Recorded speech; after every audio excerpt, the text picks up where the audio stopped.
لان الحكومه صدقات على واحد القانون كيمنع الجمعيات من التبليغ على الفساد. الجمعيات كما كتعرفوا راه هي مواطنين، مجتمع مدني، مواطنين كيجتمعوا كيخدموا في اطار جمعيه باش كيقدروا يراقبوا يعني الشأن العام. حتى هما عندهم هذيك الامكانيه لانه عطاها لهم الدستور، ولكن هذا الدستور واخا هو اعلى قانون في البلاد كيبان لينا راه دابا يتاكل كيمشي. هو السؤال دابا واش المواطنين اللي كيدفعوا الضرائب، يعني اي مواطن كيدفع الضريبه، هذوك الضرائب هما هما يعني اللي كيتجمعوا في الخزينه، وهما اللي يكونوا يعني الموارد الماليه، وكاين كذلك موارد اخرى، وحتى هي راه ديال المواطنين لانه ملك مشترك ديال المواطنين.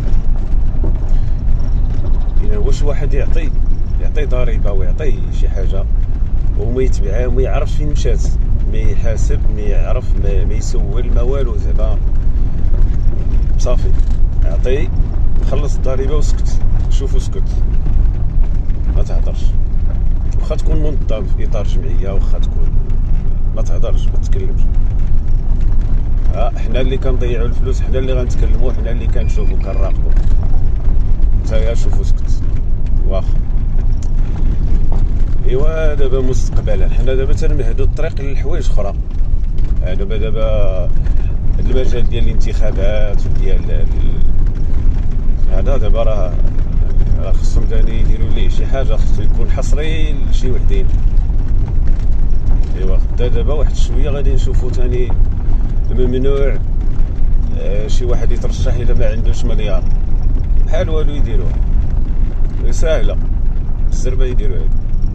ما عندك مليار ما ترشحش كاع، ما تدخلش انت كاع الانتخابات. ما عرفتش، المهم قوانين بحال هكا تقدرش الا ما عندك هادي ما دير هادي، الا انت ماشي من هنا ماشي من هذا الحزب ما تستافد من هادي، الا انت من المهم الا ما كتشكرش فلان وما كتهضرش مزيان في واحد السيد ما دير والو، ما تقضي والو.